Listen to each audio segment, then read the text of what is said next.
So it seems like you had kind of a hell of a time playing in this movie. It just feels like a fun world to get into. Yeah. Is that what excited you about taking on Hellboy? Yes. I mean, that's like the most fun thing is like you get to make a big old-fashioned monster movie, right?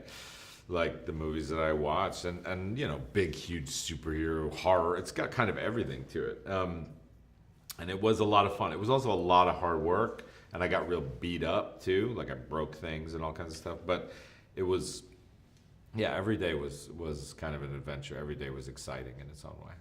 What did you break? I broke my toe. Like I busted up my toe. And the thing about toes though is you can still survive kind of a toe break if you tape it up real good and you put like lots of crud in it. But I was, you know,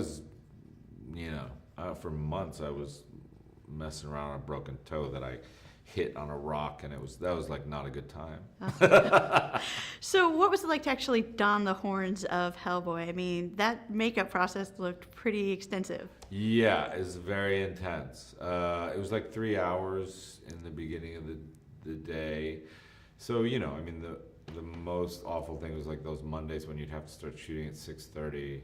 I'd have to get in the makeup chair at 3, have to wake up at like 2:15, 2:30 or something. And there's no way you can sleep in that chair while they're doing it. Well, you can a little bit. You could doze a little bit. Like they have to still do things and wake you up, but there was a process where they'd kind of lean me back, and as much as possible, I'd doze and listen to music and kind of zone out.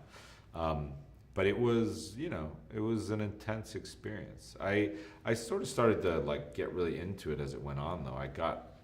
I would start to enjoy it almost. Like it's just something where I enjoyed what he looked like, and I enjoyed his face so much that I was like fine with doing it.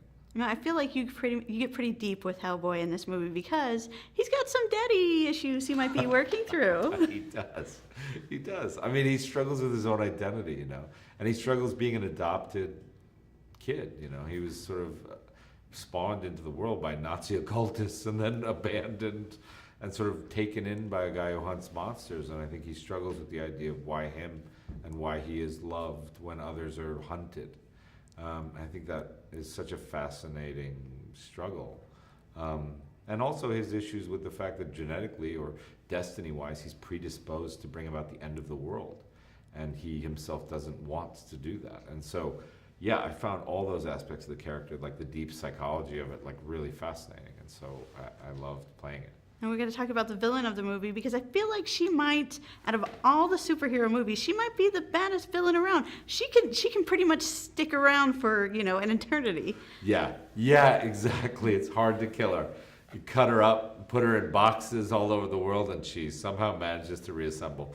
And she's got that cool power where she's like turning people into bugs and stuff like that. Yeah, Mila's great. I think she's such a pro and like so smart.